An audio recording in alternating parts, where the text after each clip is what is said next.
Tucker Carlson sat down with Trump for an interview, a historic interview, as Fox News called it. And yes, this is the same Tucker Carlson that called Trump a demonic force, destroyer, said he hated Trump passionately, and now he's doing fawning interviews with him. So, same guy there. And one of the parts of this interview is so bizarre. I had to watch it like 10 times this morning when I came across this clip. Trump has a brain malfunction that is, it's so wild.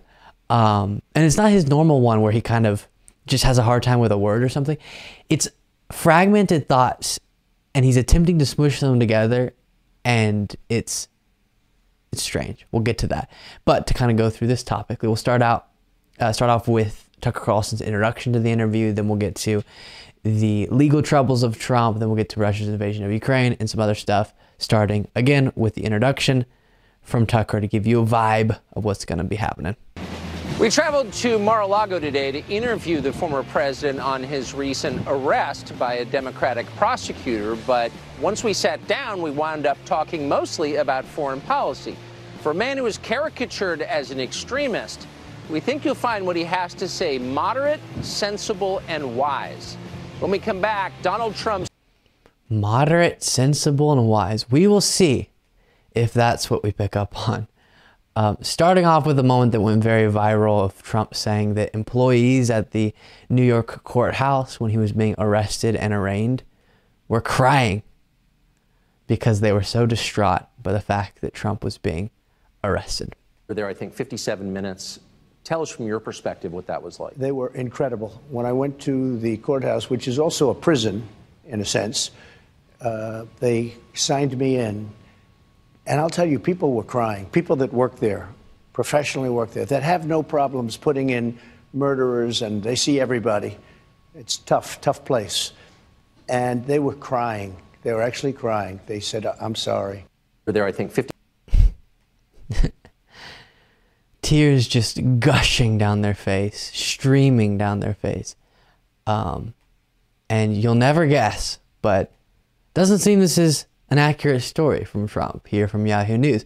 Former President Trump's claim to a Fox News anchor that New York court employees were crying and apologizing for his arraignment on felony charges is, quote, absolute BS and doesn't remotely resemble what took place, a law enforcement source familiar with the details of what transpired that day told Yahoo News. Quote, zero, said the source when asked how much truth there was to Trump's colorful account. There were zero people crying. There were zero people saying, I'm sorry. So seems to be another made-up story there from the Trumpster. Then we stay on the subject of his legal troubles with this. The box hoax. Look at Biden. He's got 1,850 boxes. And, you know, that's a hoax. And then the one in Atlanta where I had a perfect phone call. This is all weaponization. They're weaponizing our justice system, Tucker. And they think if they go and give you a subpoena, you know, I guess I'm very well known and people understand it and they get it, and maybe I have a bigger platform so I can explain it. Okay. Then he continues. But that kind of touches on what we discussed after his post-arrest and arraignment speech at Mar-a-Lago. How he was talking so much about all the different investigations going on into him. And just purely strategically, such a bad idea, because he's trying to craft the narrative. And in these types of settings, he's trying to convey to those who are movable the idea and to rile up his base. But he's also wanting others, more moderate Republicans, people in the center, or anyone who is on the fence, trying to convince them that he's being wronged, he's the victim, it's not him being held accountable for his violations of the law. And so if he's trying to portray the Alvin Bragg, Stormy Daniels hush money payment case and his actual indictment as a witch hunt, political persecution, there's nothing to this, all that, then to remind those listening, those watching, of all the different things you're being investigated for, to me makes it harder to stick to that idea if you're someone who's on the fence, right? Because, okay, you're being told about this one case and it is the less significant case. And of course, I think even So any situation where violations of the law have taken place, it's perfectly fair to hold someone legally accountable, and that should happen even with a former president.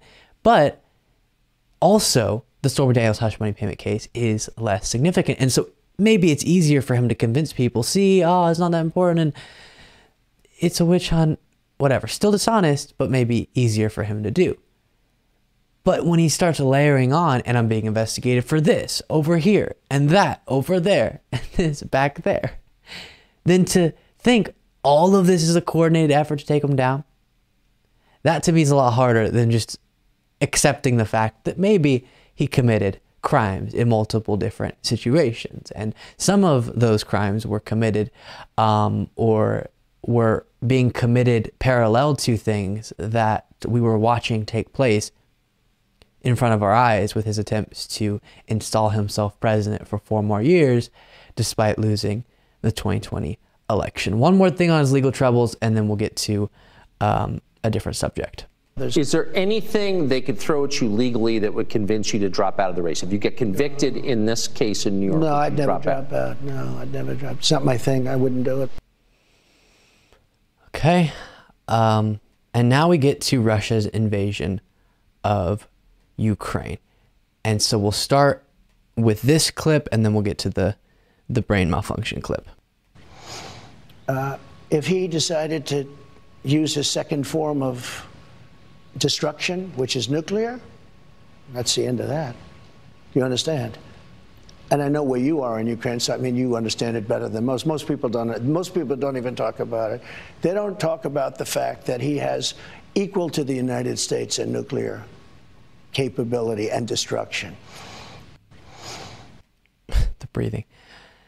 Before I respond to that, and I have a lot to say about what you just saw and what we're about to watch, let me play this next clip, starting off with the subject of he's talking about Kim Jong-un, and then he shifts to talking about Putin, and that's where the part I just can't understand takes place. Never met anybody smarter.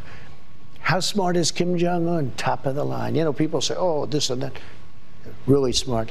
You know, when you come out and as a young man at 24, 23, even though he sort of inherits it, most people, when they inherit, they lose it. And that's easy stuff. He took over a country of very smart people, very, very energetic people, very tough people, at a very young age, and he has total dominant control. That's not easy. These are very smart. Putin, very smart. Now, he's had, in probably a bad year. Don't forget, that whole thing is not, if he took over all of Ukraine.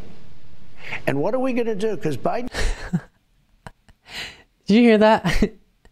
Try to decipher the combination of thoughts that takes place here. It's not easy. These are very smart. Putin, very smart. Now, he's had, in probably a bad year. Don't forget, that whole thing is not, if he took over all of Ukraine.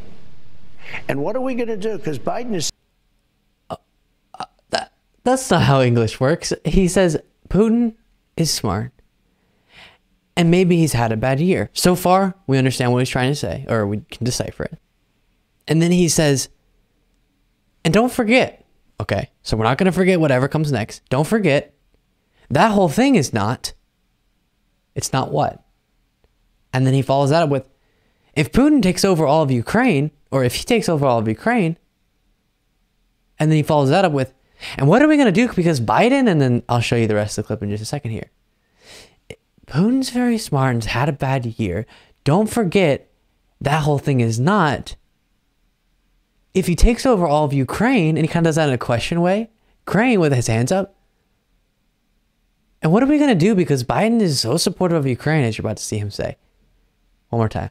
Very smart. Putin, very smart. Now, he's had, in probably a bad year. Don't forget, that whole thing is not, if he took over all of Ukraine.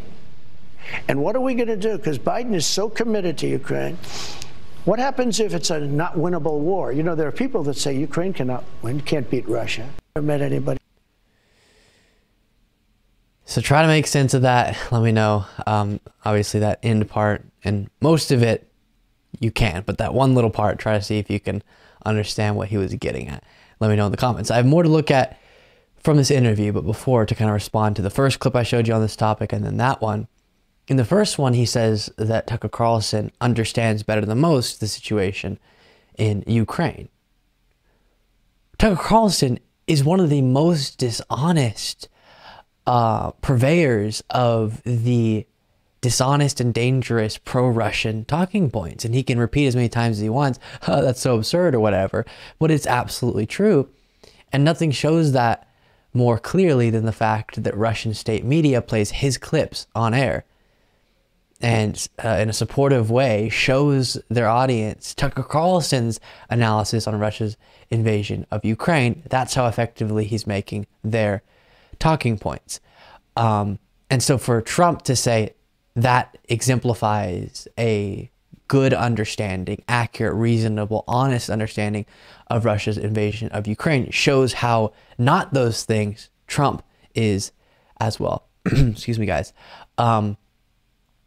And what is being done here is, and we'll definitely see this in the next couple of clips where Trump starts talking about the threat of nuclear war, is Trump and others, as a means to attack Biden, to criticize Biden, are talking a lot about the problem, but not actually explaining how their solution, well, number one, not explaining their solution. Number two, not explaining how their solution would be a better one for this problem. And the problem is Russia is invading Ukraine.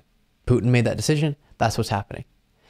And Biden's solution or Biden's response is to support Ukraine, send aid, which is what we should be doing. And so you have to explain why your solution, which seems to be based on the statements you just saw there and many others outside of this interview, we shouldn't be supporting, they'll say, Ukraine. How would that make peace a more likely prospect? How would that make, as the problem they talk a lot about, which is one, the terrifying moment we're in terms of nuclear weapons and nuclear war being threatened and all of that, again, responsibility of Putin.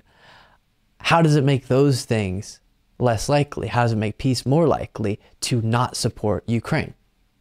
Because what I see is the honest interpretation of that hypothetical is if we stop supporting Ukraine, Russia's emboldened, number one, to push as aggressively as possible to try to, while they've been unsuccessful for quite a while now in the goals they laid out in invading Ukraine, they would be more motivated because now Ukraine won't have as much support to really do horrible things and occupy the territories they wanted to and all of that.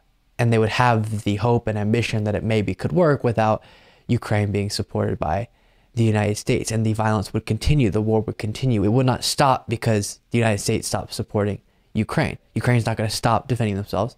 And the only thing, as is the case now, that will stop the war is if Russia stops invading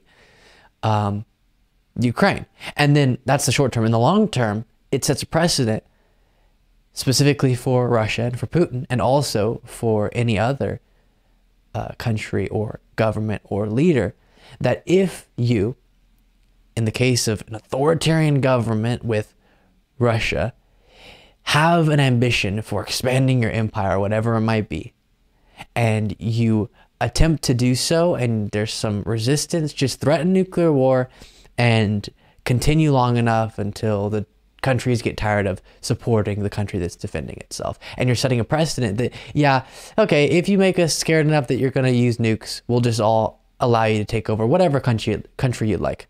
That's the new rule that's been set if we were to follow the guidance of people like Tucker Carlson, like Trump. That is not a more stable world. That is a much more unstable world. Much less stable if we were to follow their advice. And so it's really enraging to see a lot of people who pretend to be for peace, and that's why they're criticizing Biden supporting Ukraine, when in reality, peace is going to come when Russia stops invading Ukraine. That's when peace is going to come. And what makes that more likely? Russia just gets so incapable of continuing with this invasion and is unsuccessful with it for so long that they give up, that Putin gives up. And maybe he'll try to save face and come up with a narrative for why him stopping the invasion makes sense somehow, but that is a much more likely path to peace than we just stop supporting Ukraine and see how it goes. A couple more things here on Russia's invasion of Ukraine, more specifically Trump's interpretation of the threat of a nuclear war, starting with this. About getting it. This was something you don't mention. I call it the N-word. You have two N-words. You don't mention either one of them. The nuclear word you don't mention because the power is so destructive. I met with professors at MIT. Okay. Not super interested in that anecdote. He just talks about talking to these professors and asking about nuclear, as he calls it, just simply nuclear, and them saying, "Oh, we shouldn't even talk about that. You know, it's not something you talk about." That's the story. And then before I respond, here's more. He says, "Look, I'm an environmentalist, also, I guess, in my own way, because I've done a good job with the environment. But nobody talks about nuclear. The problem we have, the biggest problem we have in the whole world. It's not global warming. It's nuclear warming. And all it takes is one madman, and you're going to have a problem the likes of which the world has never seen. And it's only a matter of seconds. You don't have to wait 200 to 300 years for it to happen." He has genuinely a child's understanding of all of this. It's pretty disturbing to consider that he was once president and could be again. Hopefully he won't be. But there, he's saying no one talks about nuclear could just end the world. Everyone talks about that and everybody knows that. And all these people who keep saying, "Oh man, you know, because of Biden, now we got nuclear as this whole thing." That's always been a threat. And Putin invading Ukraine made him start using that as a threat more often, saying, alluding to the fact that Russia has all these nuclear capabilities and all the things we've seen from Putin. That doesn't at all explain how supporting Ukraine is wrong. It doesn't at all address that question. So yes, I'm afraid as well, in a sense. I hate that we're in this moment where that's being discussed. But just repeating over and over and over every time Russia's invasion of Ukraine comes up, as Trump does, we shouldn't be talking about nuclear. No one used to talk about it. Now we're talking about it. What does that mean? Okay, cool. What is the solution you're putting forward? You're just saying words. Man, nuclear could end the world. Yeah, we know. How is your solution making that less likely? And how is Biden's solution of supporting Ukraine making that more likely? It has not been explained, but they keep repeating it. And it's so aggravating.